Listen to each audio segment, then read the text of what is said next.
Bismillahirrahmanirrahim. I am Nadeem Khan from JK College. Today we will discuss a topic about class 9th, chapter number 2, atomic structure, and the topic is Bohr atomic theory. It can also be Bohr atomic model. What is the need of this topic and why this topic was introduced by Niels Bohr in 1930.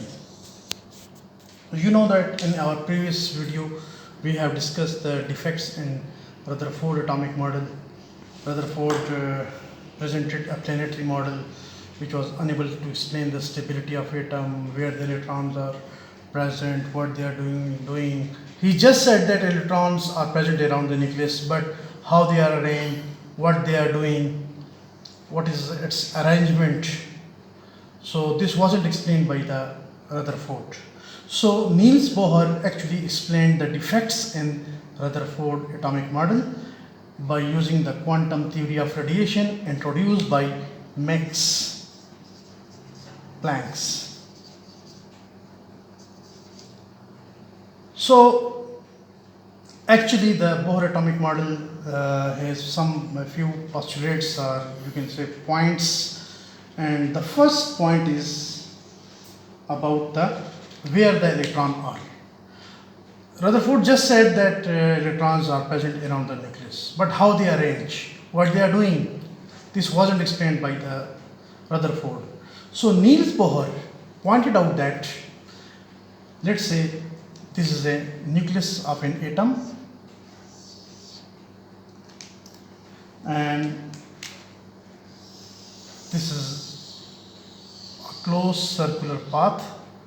So he specified that, Bohr specified that, he said that electrons are present in an atom around the nucleus in fixed or definite circular paths.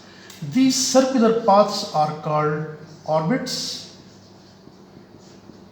or shells or energy levels. So he specified that electrons are present, they are revolving around the nucleus in fixed circular paths.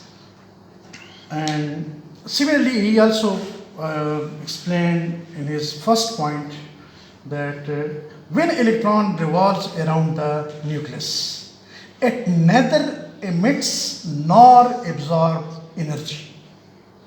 So the energy of electron while revolving in a particular orbit around the nucleus is constant.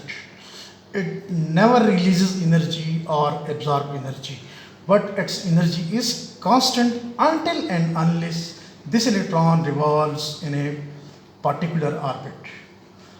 But when this electron goes to another orbit, then the situation changes. But as far as this electron is here, it will neither emit nor absorb any energy or radiations. And his second point, he explained that the energy of electron is proportional to its distance from the nucleus. Let's say this is, let me draw an atom. This is the first shell, this is the second, and this is the third one. First, second, third. There are three shells.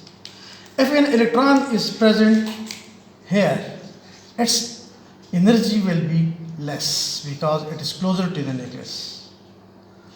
But if electron is present in the second shell, this will have more energy than the first shell.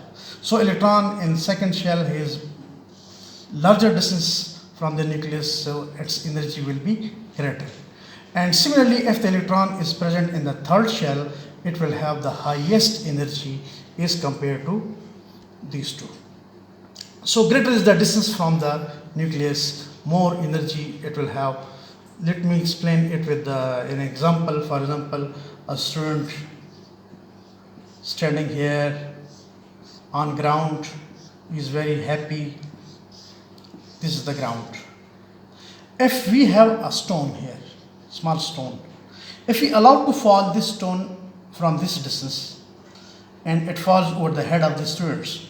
The student will feel some pain. But if we allow to fall the same stone from a much higher distance, and it falls over the head of the student, the student will feel more pain. And if the stone falls from very longer distance, from great height, the student may die. So as we increase the distance from the student's head, this stone will have more energy. Similar to the situation in an atom. Let me proceed towards my next point. So actually, sorry, this was the second point, that the energy of electron is proportional to the distance from the nucleus. Further is the electron from the nucleus, more energy it will have. So this was actually the second point. Now let me proceed towards the third point. The third point is about the angular momentum. Remember that electron has some mass and it also has some velocity. But as the electron is revolving in a circular path, we will place R here for angular momentum. The Bohr introduced, or he explained, that the angular momentum of electron, which is equal to mvr, it is equal to the integral multiple of factor h by 2 pi. What this point means? Actually, let's say if we take the example of the first shell, this n will have value equal to 1 for first shell, and for second shell n will have value 2, and for third n will have value 3. Actually, n represents the number of shell.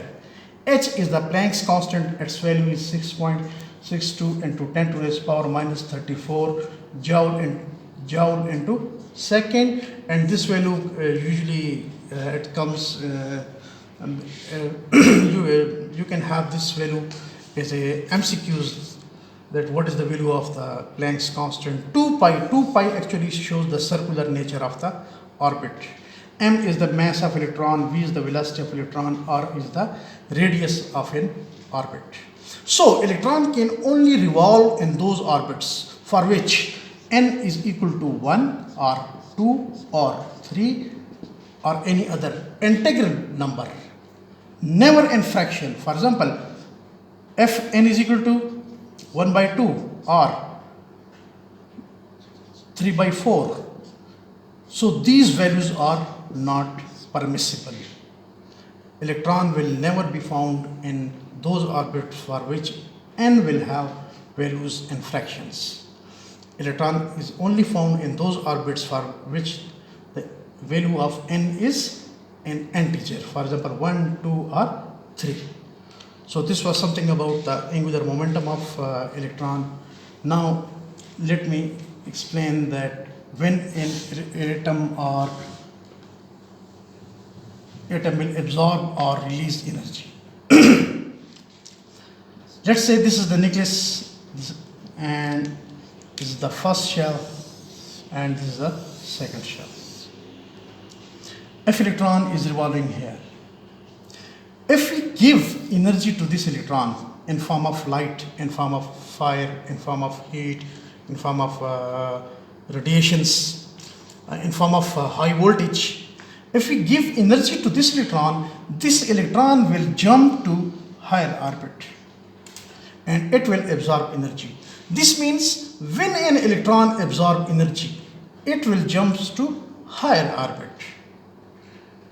And when an electron jumps from higher orbit to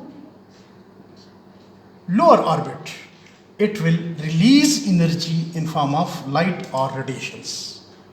So, by absorbing energy from any source, the electron jumps to higher orbit, and when it jumps back from higher orbit to lower orbit, it will emit the same energy in form of light. For example, if you take a piece of iron and heat it, if you continue to heat this piece of iron, stage is reached reached at which the iron looks red hot. It becomes red hot. Why? Because iron is composed of atoms. Atoms have shells, and shells electrons are there.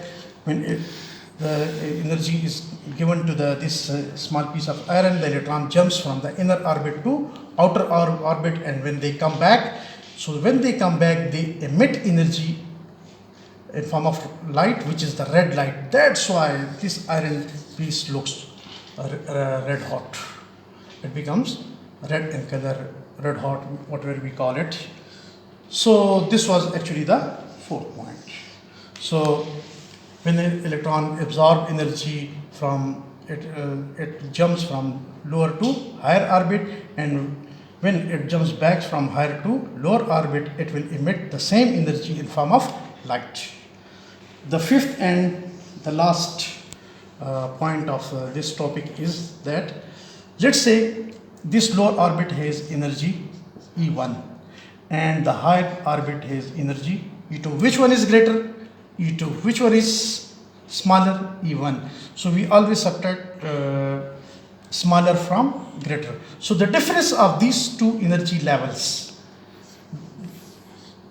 there is said to be del E.